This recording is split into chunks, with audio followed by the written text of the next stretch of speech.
আসসালামু আলাইকুম সবাইকে। তো বুবা মেয়ের ভালোবাসা গল্পের 7 নাম্বার পার্ট।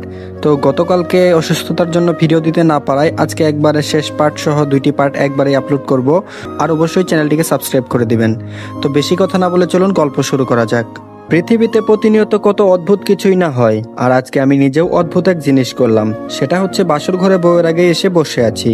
যদিও চাইনি এমনটা করতে, কিন্তু কিছু করার নেই। ক্ষত জায়গায় একটু ব্যথা অনুভব করছি। উঠতে বসতে সমস্যা হবে, তাই বিছানায় কম্বল মুড়ি দিয়ে শুয়ে আছি। পরি এসেই তো চেঁচামেচি শুরু করে দিল। আমি বললাম, চেঁচাচ্ছ কেন? পরি বলল, উঠো। আমি বললাম, কেন? পরি বলল, বাহিরে যাও। আমি বললাম, কেন? পরি বলল, যেতে বলছি যাও, বাহিরে গিয়ে 1 মিনিট পর দরজায় নক করবে। আমি বললাম, মানে কি? পরি বলল, যা বলছি তাই করো। কি আর করার, যেতে তো হবেই, লক্ষ্মী বউ বলেছে।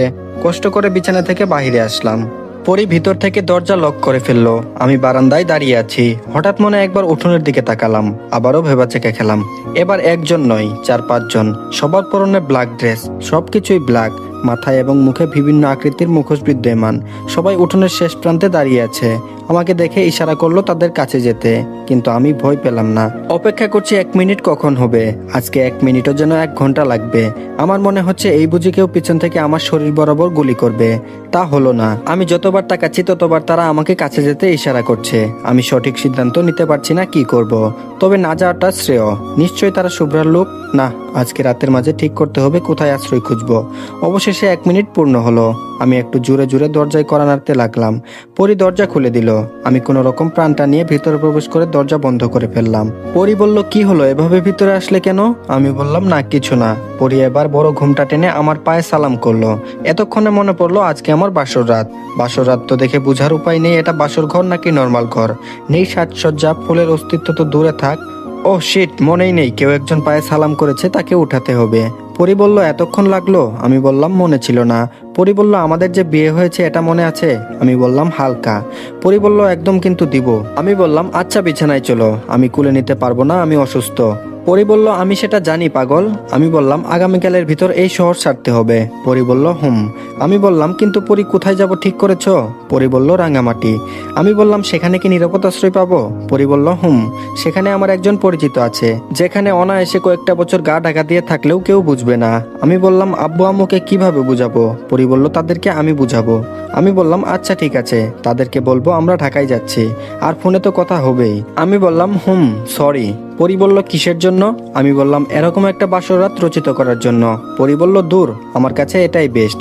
আমি বললাম, তোমার সব প্রিয় জিনিসগুলোই অদ্ভুত, কিভাবে আমাকে বিয়ে করলে ভেবেও কুল পায় না। পরি বলল, তোমাকে অপছন্দ করব এমন কোনো একটা দিক বলো। আমি বললাম, অনেকগুলোই তো আছে। পরি বলল, কয়েকটা বলো।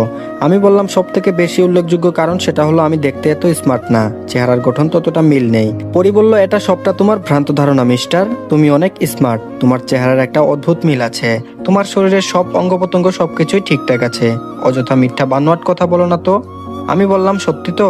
পরি বলল, আমার কচু সত্যি। এখন আমাকে ডান দিক থেকে জড়িয়ে রাখো, ভুলেও অন্য কাত হবে না, তাহলে ব্যথা পাবে। আমি বললাম, ঠিক আছে। পরি বলল, অসমাপ্ত বাসরটা আমরা সব ঝামেলা মিটে যাওয়ার পর করব। আমি বললাম, সে আশা মনে হয় নিরাশা। পরি বলল, কেন? আমি বললাম, কোথায় যেন একবার শুনেছি মৃত্যুর 40 দিন আগে থেকেই মানুষের মনে একটা মৃত্যুর ভয় ঢুকে।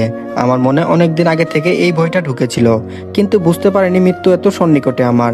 পরি বলল, চুপ, একদম চুপ, আজাইরা কথা বলার জায়গা পায় না, হনুমান কোথাকার। আমি বললাম, আল্লাহ ভালো জানে। হুররাতে ঘুম ভেঙে গেল। পরি আমার বুকে মাথা রেখে ঘুমোচ্ছে। অন্ধকারে কিছু দেখছি না।